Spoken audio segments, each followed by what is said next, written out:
Chapter 2 હસ્ત અને લલિત કલાઓ ટોટલ માર્ક્સ 3 પાર્ટ 4। હેલો વિદ્યાર્થી મિત્રો, કેમ છો? મજામાં?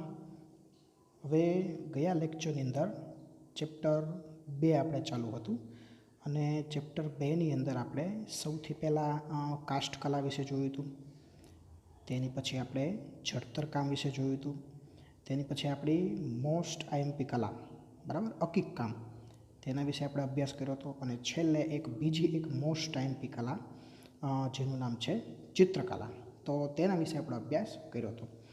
તો આજે આપણે બે કલાઓ આપણે છે એનો અભ્યાસ કરશું અને હવે આપણો એક બીજો ટૉપિક ચાલુ થાય છે જે ગયા વખતે આપણે કીધું હતું, જેનું નામ છે લલિત કલા। હવે મિત્રો, લલિત કલા છે, હવે એનો મિનિંગ ગયા વખતે થોડીક આપણે ચર્ચા કરી હતી કે ભાઈ લલિત શબ્દનો મતલબ શું થાય? આનંદ, બરાબર। લલિત શબ્દ જે છે એનો મિનિંગ શું થાય છે? આનંદ। તો હવે લલિત કલા જે છે એનું નામ લલિત કલા એટલા માટે રાખવામાં આવ્યું છે કે પ્રાચીન સમયની અંદર, અત્યારે તમે જે થિયેટરનો ઉપયોગ કરો છો મનોરંજન માટે, અત્યારે આપણે સરસ મજાનું મુકેશભાઈના નેટનો ઉપયોગ આપણે કરીએ છીએ, બરાબર, મોબાઈલની અંદર મનોરંજન માટે, તો પ્રાચીન સમયમાં આવા કોઈ મનોરંજનના સાધન હતા નહીં। હવે આવા કોઈ મનોરંજનના સાધન નહોતા, તો ત્યારે કઈ કઈ એવી અમુક કલાઓ હતી કે જેના માધ્યમથી લોકો મનોરંજન કરતા હતા, બરાબર। તો મનોરંજન માટે આપણે જે આ કલા ભણીએ છીએ એમાં ઘણી બધી કલાઓનો ઉપયોગ થતો, બરાબર। લલિત એટલે કે આનંદ અથવા તો મનોરંજન, બરાબર, ખરેખર સાચો શબ્દ એનો આનંદ એવો થાય, એટલે લલિત કલાનો મતલબ થાય કે આનંદ આપનારી કલા। જે કલાઓનો ઉપયોગ પહેલાંના સમયમાં મનોરંજન માટે અથવા તો આનંદ માટે થતો હતો, તો તેવી કલાને આપણે કઈ કલામાં સમાવેશ કરી છે? તો કે લલિત કલાની અંદર આપણે સમાવેશ કરેલી છે। તો હવે આપણે અહીંયા લલિત કલા જોશું, જે અહીંયા ઉપર તમને આપેલી છે। તો અહીંયા સૌથી પહેલાં ઉપર આ જે છે સંગીત કલા છે, બરાબર।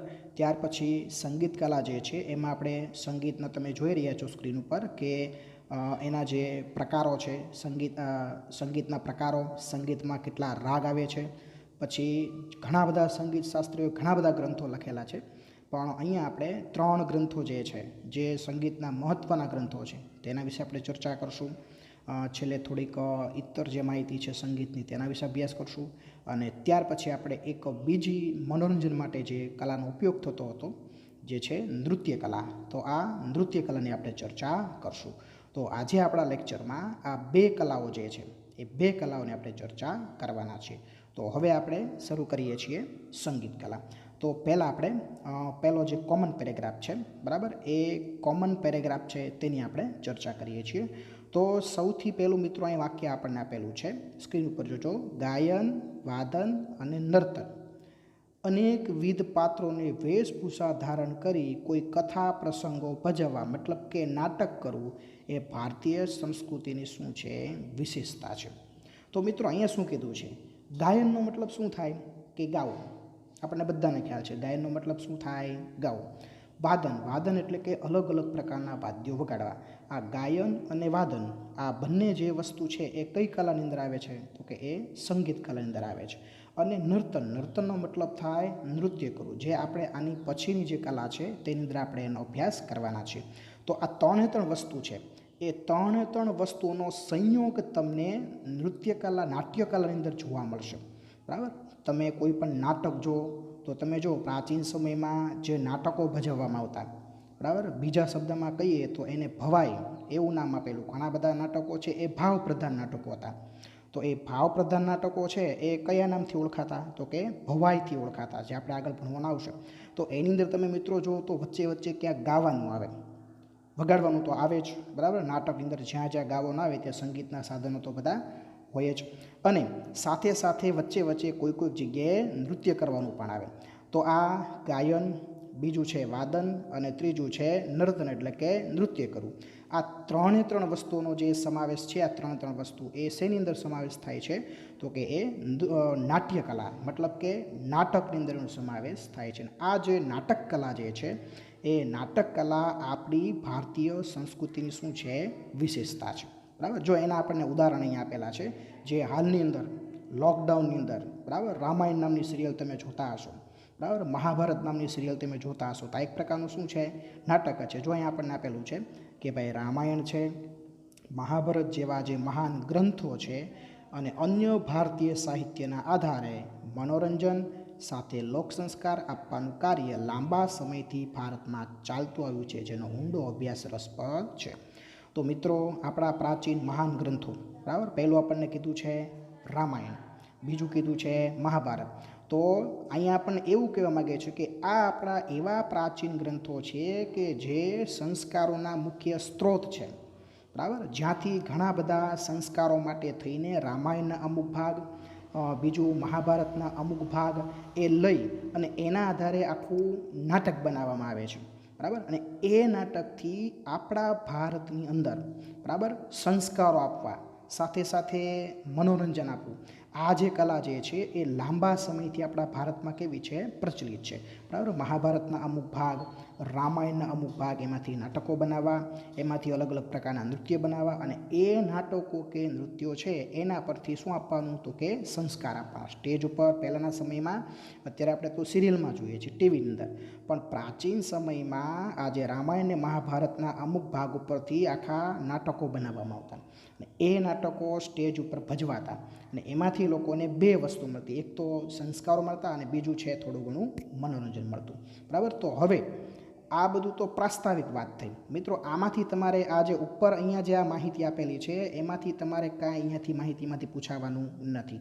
હવે આપણો મેઇન ટોપિક છે, બરાબર. જે ટોપિક આપણે જોઈએ છીએ સંગીત કલા. તો મિત્રો, એક વસ્તુ નોટ કરજો કે સંગીત કલા જે છે એ સંગીત કલા વારંવાર બોર્ડમાં પૂછાયેલી છે, બરાબર. ભલે સંગીત કલા આખી ન પૂછાય, પણ મિત્રો સંગીત કલામાંથી તમને એની કોઈ પણ માહિતી, બરાબર. દાખલા તરીકે આ જે પ્રસ્તાવનો અહીંયા જે પેરેગ્રાફ આપેલો છે એમાંથી ઓબ્જેક્ટિવ ઘણા બધા પ્રશ્નો નીકળે છે, બરાબર. તો એમાંથી ઓબ્જેક્ટિવ પ્રશ્ન પૂછાય, પછી આગળ તમારે સંગીતના 3 ગ્રંથો વિશે ભણવાના આવશે.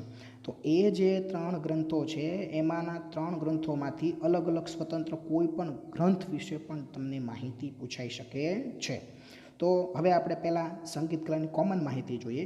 તો અહીંયા આપણને એવું કીધું છે સંગીત કલાની કોમન માહિતીમાં કે ભારતીય સંગીત સ્વર, લય અને તાલની દૃષ્ટિએ વિશ્વના બીજા બધા દેશના સંગીત કરતાં અલગ તરી આવે છે.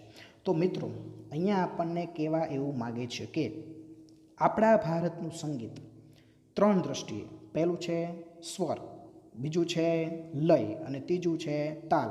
આ 3 દૃષ્ટિએ આપણા ભારતનું સંગીત છે એ બીજા બધા દેશના સંગીત કરતાં કેવું છે, કંઈક અલગ છે. મતલબ કે બીજા બધા દેશના સંગીતમાં જે સ્વર, તાલ અને લય જોવા મળે તેના કરતાં આપણા ભારતીય સંગીતમાં આ 3 વસ્તુ છે એ કંઈક વિશેષ મહત્ત્વ ધરાવે છે. એ બધા દેશ કરતાં કંઈક આ 3 વસ્તુ છે કેવી છે, અલગ છે. ચલો મિત્રો, હવે એક ઓબ્જેક્ટિવ એક આ વાક્ય છે એ ટીક કરજો. જે અહીંયા અંડરલાઇન થઈ રહ્યું છે એ વાક્ય તમારે ટીક કરવાનું છે કે ભારતમાં, બરાબર, મુખ્ય વેદો કેટલા છે, 4 છે, બરાબર. મુખ્ય વેદો કેટલા છે, 4. મિત્રો, આપણે આની પછી આગળ એક ચેપ્ટરનો આપણે અભ્યાસ કરશું, બરાબર. જે આપણો સાહિત્યિક વારસો, બરાબર, જે આપણા સાહિત્યના વારસાને લગતું ચેપ્ટર છે એમાં મુખ્ય આપણા ભારતના 4 વેદ વિશે આપણે અભ્યાસ કરવાનો છે. કયા કયા 4 વેદ છે તો એની વિશે આપણે આગળ અભ્યાસ કરશું. ઋગ્વેદ છે, સામવેદ છે, અથર્વવેદ છે અને યજુર્વેદ છે. આ 4 વેદ, એમાં સૌથી પ્રાચીનમાં પ્રાચીન વેદ કયો, ઋગ્વેદ. તો મિત્રો, એ 4 વેદમાંથી એક વેદ જે સંગીતને લગતો વેદ ગણાય છે. કયો વેદ ગણાય છે, સંગીતને લગતો. હવે જો અહીંયા આગળ આપણે ટીક કરીએ છીએ કે એ સંગીતને લગતો વેદ કયો છે તો કે સામવેદ છે, બરાબર. સંગીતને લગતો જે વેદ છે એ કયો વેદ છે, સામવેદ છે. જો મિત્રો તમને યાદ ન રહે કે ભાઈ 4 વેદ છે એમાંથી સંગીતને લગતો વેદ કયો છે, તો એની એક ટ્રીક તમને આપું છું. સંગીતની અંદર પહેલો અક્ષર કયો આવે મિત્રો, સ આવે. તો 4 વેદમાંથી પહેલો અક્ષર સ આવતો હોય ને એ વેદ તમારો જવાબ, બરાબર. તો ઋગ્વેદમાં સ નથી આવતો, યજુર્વેદમાં સ નથી આવતો, અથર્વવેદની અંદર સ નથી આવતો. માત્ર સ અક્ષર પહેલાં કયા વેદની અંદર આવે છે, સામવેદની અંદર.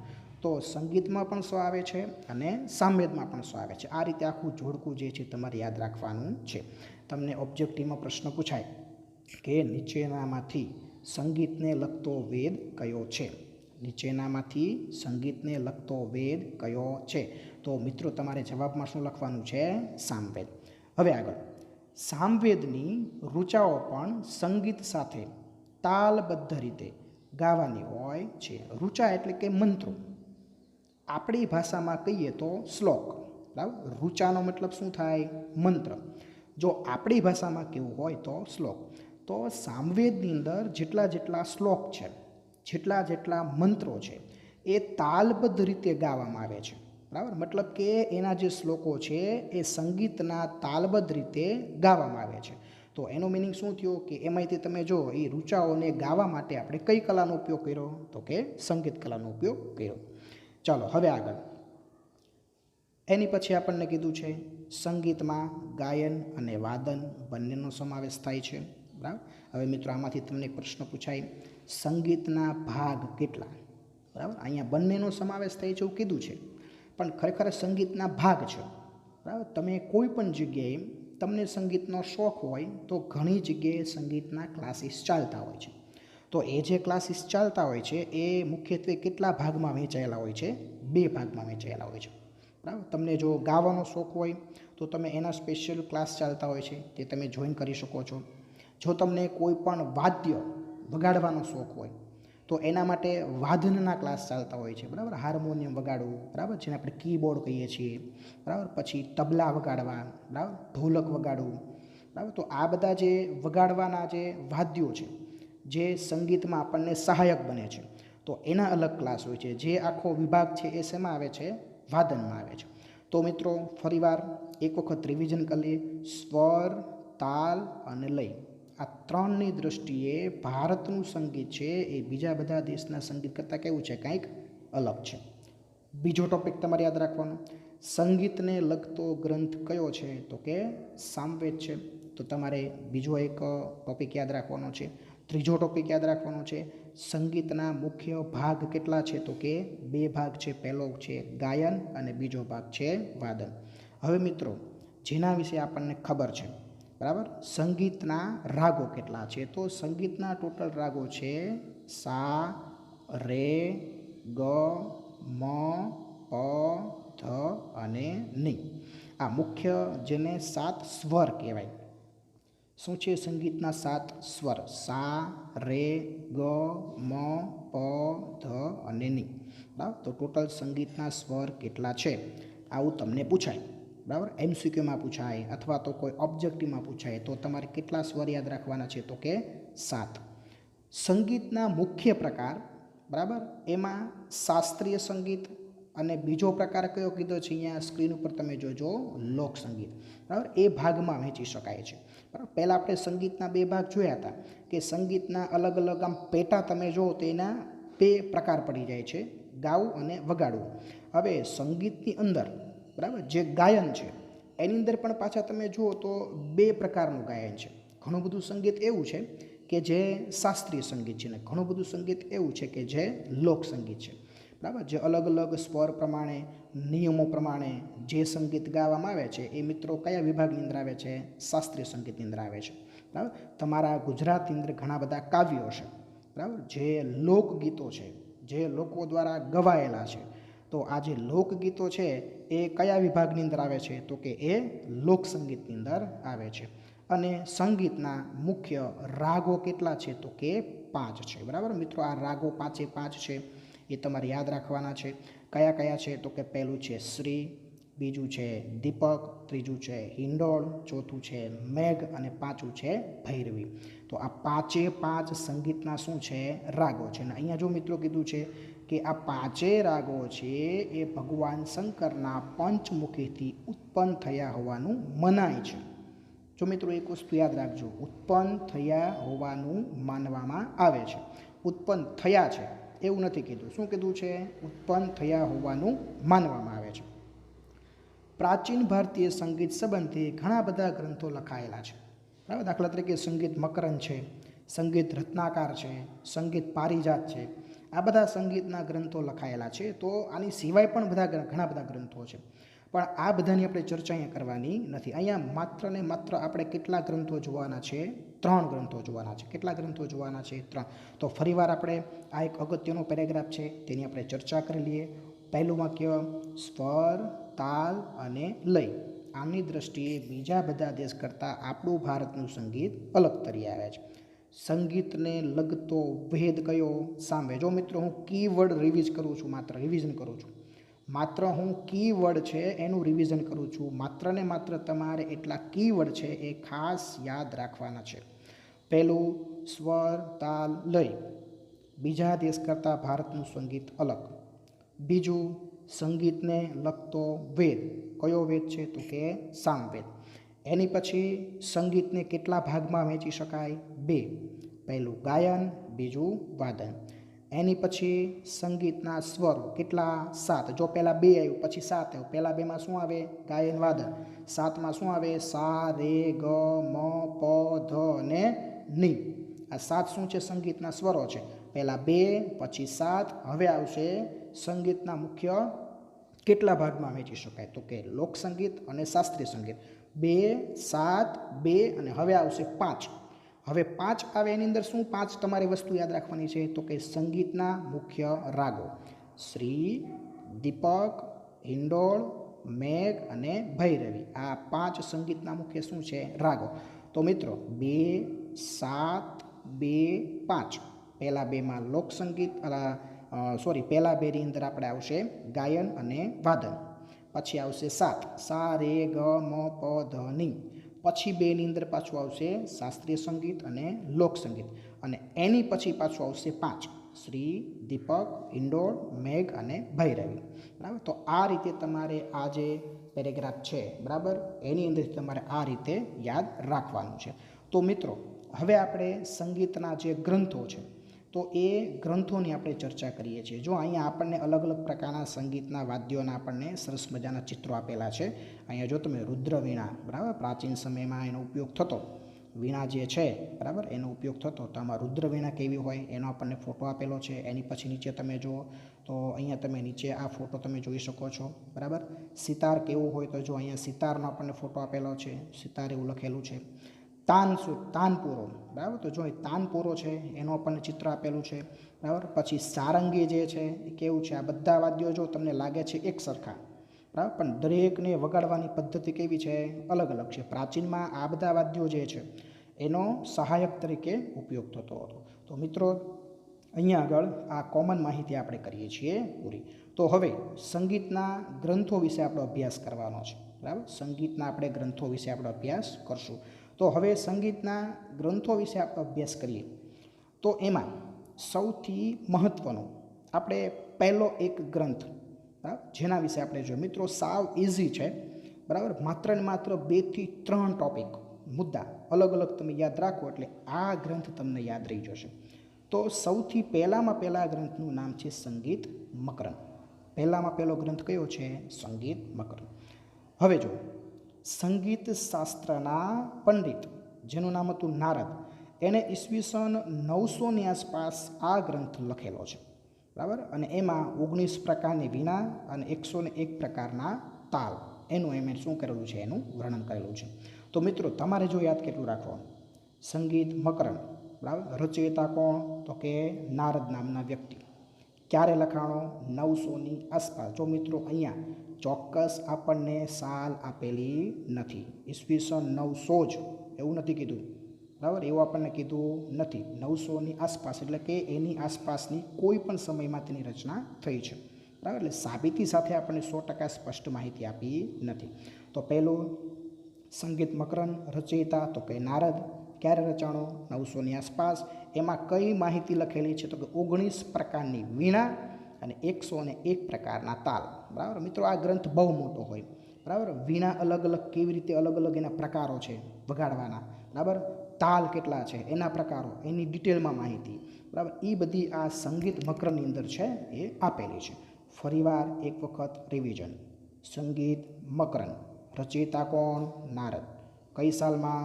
900ની આસપાસ. માહિતી 101 પ્રકારની 19 પ્રકારની વીણા અને 101 પ્રકારના તાલ. તો અહીંયા સંગીતનો જે પહેલો ગ્રંથ છે એની માહિતી થઈ જાય છે પૂરી. મિત્રો ટૂંકા ટૂંકા મુદ્દા ખાસ યાદ રાખવાના. આ ગ્રંથમાંથી માત્ર કેટલા મુદ્દા બને છે? 3. પહેલું નારદ, બીજું 900ની આસપાસ અને ત્રીજું માહિતી. માહિતીમાં તમારે મુદ્દા 2 જ યાદ રાખવાના. 19ની સામે વીણા યાદ રાખવાની અને 101ની સામે યાદ રાખવાનું તાલ. એટલે તમને લાઈટ થઈ જાય કે 19 પ્રકારની વીણા અને 101 પ્રકારના તાલ. તો હવે મિત્રો એની પછીનો એક ગ્રંથ છે જેનું નામ છે સંગીત રત્નાકર. બરાબર, તો એની વિશે જોઈએ. તો સંગીત રત્નાકર છે એની રચના સારંગદેવ નામના સંગીત શાસ્ત્રીએ કરેલી. સંગીત રત્નાકર, એના રચનાકાર કોણ છે? સારંગદેવ. હવે જો તેઓ દૌલતાબાદની અંદર રહેતા હતા. તેઓ ઉત્તર ભારત અને બીજું શું કીધું છે આપણને કે દક્ષિણ ભારતના સંગીતથી સુપરિચિત હતા.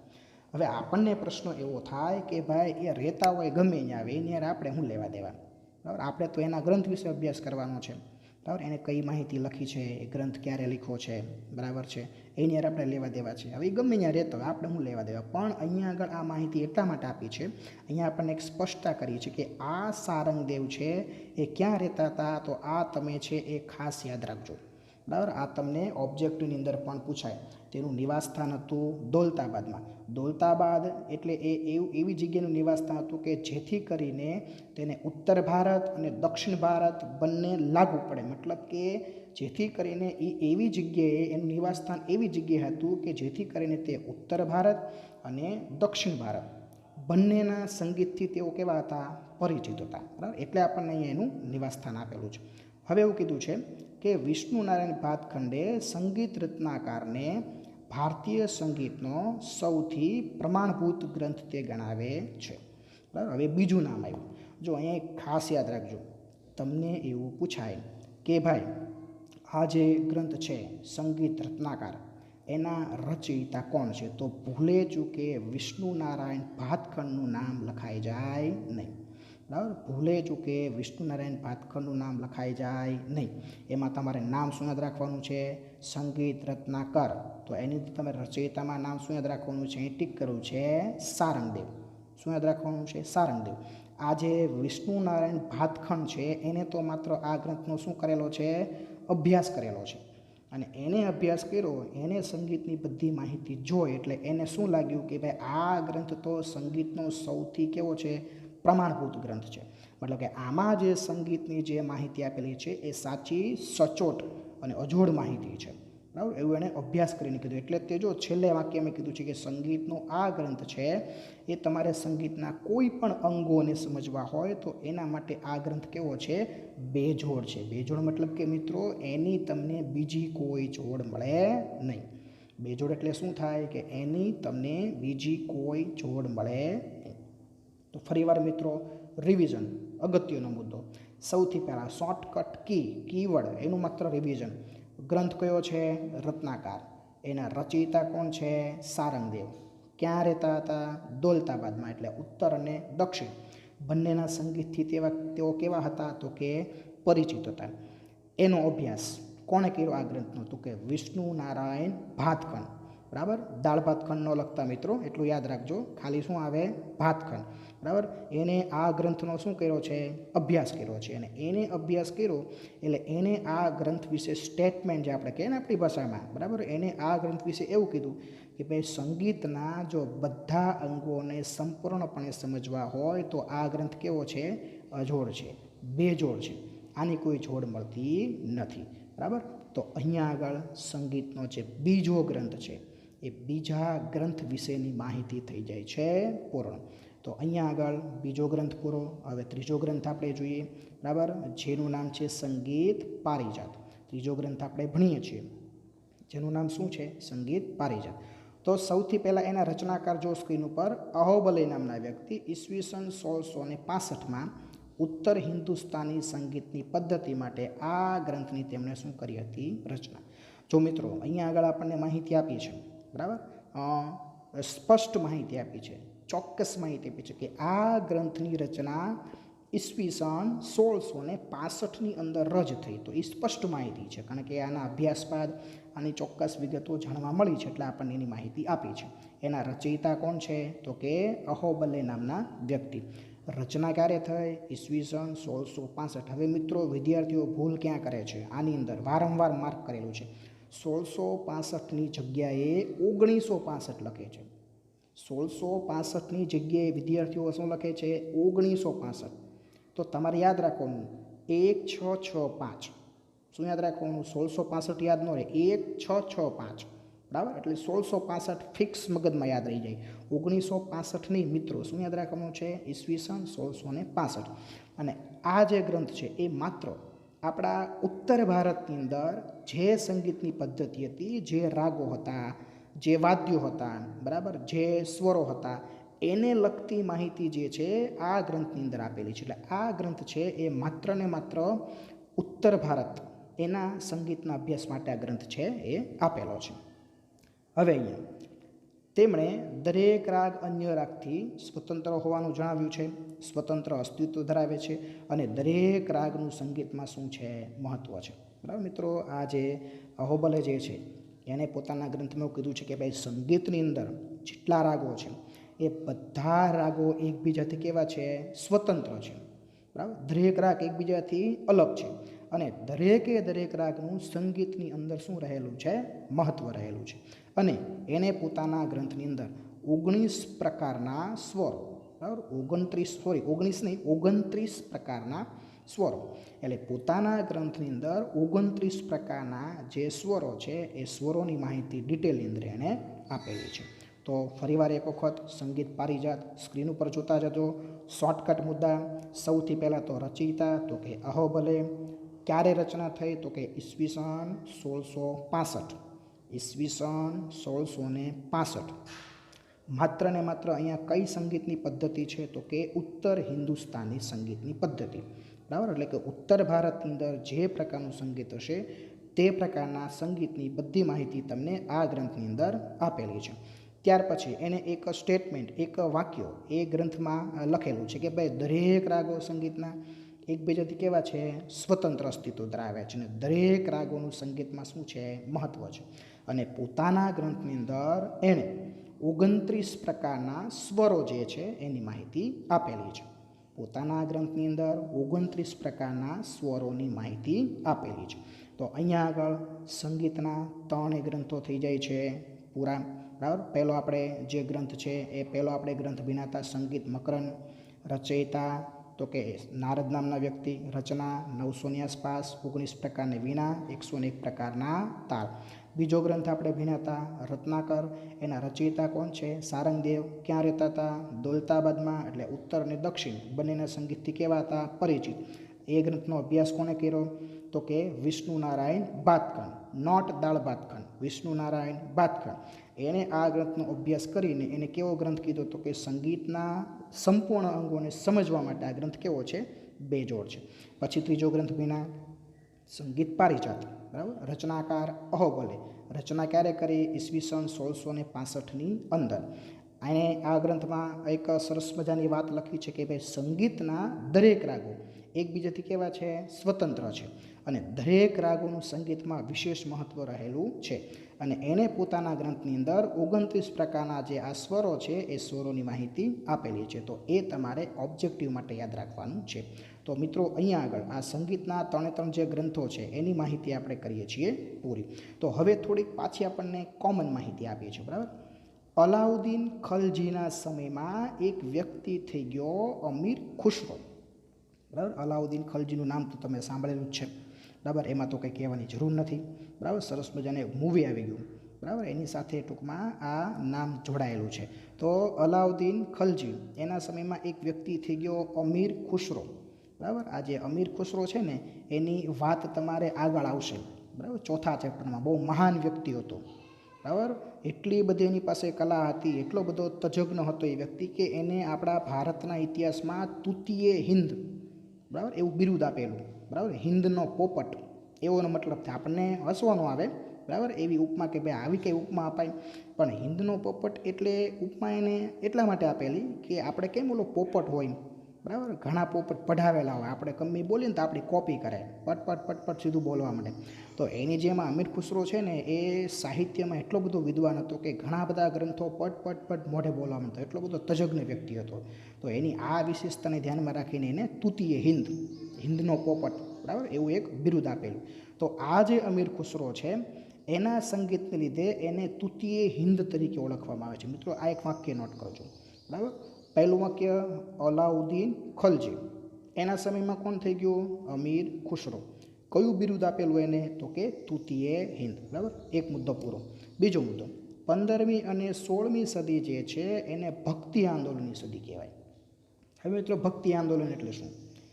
એ સમયમાં 15મી અને 16મી સદીમાં ઘણા બધા ભગવાનના ભક્તો થઈ ગયા. હવે આ બધા ભગવાનના ભક્તો એવા હતા કે એને ભગવાનની ભક્તિ કરવા માટે, ભગવાનને પામવા માટે એને એક કલાનો ઉપયોગ કર્યો. અને કઈ કલાનો ઉપયોગ કર્યો? તો કે સંગીત કલાનો ઉપયોગ કર્યો, બરાબર. દાખલા તરીકે જો સૂરદાસ છે, પછી કબીર છે, કબીરના દોહા તમે સાંભળ્યા હશે, તુલસીદાસ છે, ચૈતન્ય મહાપ્રભુ છે, બરાબર, મીરાબાઈ, નરસિંહ મહેતા, બરાબર. આ બધાના ભજનોથી એ વખતે ગલીઓ ગુંજી ઉઠતી, બરાબર. નરસિંહ મહેતા તમે જો ઘરેથી મોકલાય વસ્તુ લેવા, અને ગમે ત્યાં ભજન મંડળી ચાલતી હોય તો ભગવાનને યાદ કરતાં લઈને સીધા બેસી જાય ભજન કરવા, બરાબર. એને ખ્યાલ ન હોય કે આપણે શું કામ માટે નીકળાતા, બરાબર. જ્યારે ભજન કીર્તન પૂરા થાય ત્યારે ખબર પડે ઓહો આટલો બધો સમય વીતી ગયો. તો એને વિચાર કરો, એ સંગીતમાં લીન થઈ ગયા, ભગવાનને પામવા માટે એને સંગીતનો ઉપયોગ કર્યો. આ સંગીતના સહારે જ એ નરસિંહ મહેતા છે એ કૃષ્ણ ભગવાનને પામી ગયા. વિચાર કરો. એટલે ટૂંકમાં 15મી સદી અને 16મી સદી આને ભક્તિ આંદોલનની સદી કહેવાય. ઘણા બધા ભગવાનના ભક્તો થઈ ગયા, અને બધા ભક્તોએ ભગવાનને યાદ કરવા માટે કઈ કલાનો ઉપયોગ કર્યો? તો કે સંગીત કલાનો. હવે એમાંથી એક વસ્તુ છે અહીંયા નોટ કરજો કે 15મી સદીની અંદર સ્વામી હરિદાસ નામના એક વ્યક્તિ હતા, એના બે શિષ્ય થઈ ગયા. એક શિષ્યનું નામ છે બૈજુ બાવરા અને બીજા શિષ્યનું નામ છે તાનસેન. તો આ જે છે એ સંગીતના અનમોલ રત્ન ગણાતા, બરાબર. તમને પ્રશ્ન પૂછાય કે ભાઈ 15મી સદીના સંગીતના અનમોલ રત્ન તરીકે કોને ઓળખવામાં આવે છે? તો હરિદાસ નામના ગુરુ, એના શિષ્ય, બરાબર. એક શિષ્યનું નામ છે બૈજુ બાવરા, જેનું બીજું નામ છે બૈજનાથ, અને બીજું છે તાનસેન, બરાબર. અને આપણા ગુજરાતની સંગીતની બેલડીઓ, બરાબર, નરસિંહ મહેતાની પૌત્રીઓ તાના રીરી, બરાબર. તાના પણ અલગ નામ છે અને રીરી પણ અલગ નામ છે. આ બે બેલડીઓ છે, બે બહેનો છે, તાના રીરી. હાલમાં વડનગરની અંદર આ તાના રીરીની સમાધિ છે, બરાબર. હાલમાં જે આપણું વડનગર છે તેની આગળ અંદર આ તાના રીરીની સમાધિ છે, અને એની સમાધિએ દર વર્ષે ત્યાં આગળ તાના રીરી મહોત્સવ, એક આખો સંગીતનો આની યાદમાં એક આખો ઉત્સવની ઉજવણી થાય છે, જેને તાના રીરી મહોત્સવ તરીકે ઉજવવામાં આવે છે. તો આ નરસિંહ મહેતાની જે પૌત્રીઓ છે તાના રીરી, એનું પણ સંગીત કલામાં ખૂબ જ પ્રસિદ્ધ નામ છે. તો ફરીવાર કોમન પેરેગ્રાફમાં પહેલાં અલાઉદ્દીન ખલજીના સમયમાં અમીર ખુસરો, જેને નામ આપ્યું તૃતીય હિન્દ.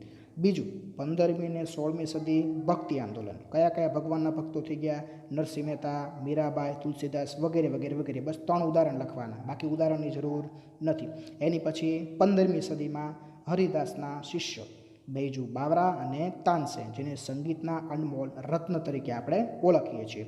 અને એની પછી આવે છે નરસિંહ મહેતાની પૌત્રી તાના રીરી, જેનું સંગીત ક્ષેત્રે ખૂબ જ પ્રસિદ્ધ નામ છે. તો અહીંયા આગળ આપણો જે મોસ્ટ એમપી જે એક મુદ્દો હતો સંગીત કલા, એ સંગીત કલા જે છે એની વાત આપણે અહીંયા પૂરી કરીએ છીએ, બરાબર. તો ફરીવાર એક વખત તમને રિવિઝન કરાવી દઉં છું. સૌથી પહેલાં સંગીત કલામાં કોમન માહિતી આવશે. હવે કોમન માહિતીમાં તમારે કેટલું યાદ રાખવાનું છે મિત્રો, અહીં ધ્યાન રાખજો. તો સૌથી પહેલાં સંગીત જે છે એમાં સ્વર, તાલ અને લય, એની દૃષ્ટિએ ભારતનું સંગીત બીજા દેશના સંગીત કરતાં અલગ તરી આવે છે. સંગીતને લગતો વેદ કયો? સામવેદ, બરાબર. આટલી માહિતી તમે યાદ રાખો. પછી ઓલી આખી લિંક યાદ રાખવાની, 2, 7, 2, 5. પહેલા બેમાં શું આવે? તો કે ગાયન અને વાદન. 7ની અંદર શું આવે? તો કે સા રે ગ મ પ ધ ની. પાછું 2 એની અંદર શું આવે? તો કે શાસ્ત્રીય સંગીત અને લોક સંગીત. અને એની પછી પાછું આવે 5, એમાં શું આવે? તો કે 5 રાગો. કયા કયા? શ્રી, દીપક, હિંડોળ, મેઘ અને ભૈરવી, બરાબર.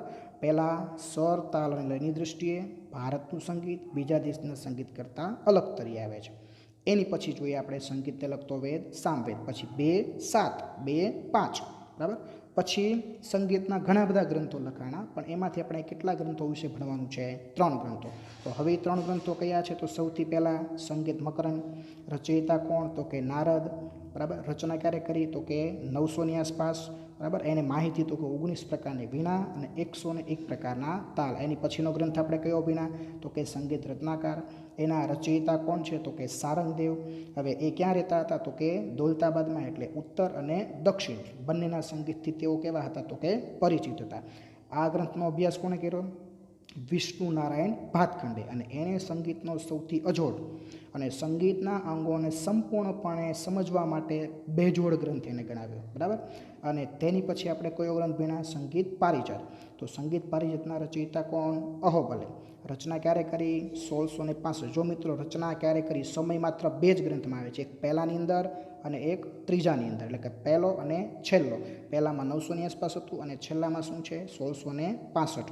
ત્યારબાદ એણે પોતાના ગ્રંથમાં એક રાગનું લક્ષણ લખ્યું છે કે સંગીતના દરેક રાગો એકબીજાથી કેવા છે? સ્વતંત્ર છે. અને દરેક રાગોનું સંગીતમાં વિશિષ્ટ શું છે? મહત્ત્વ છે.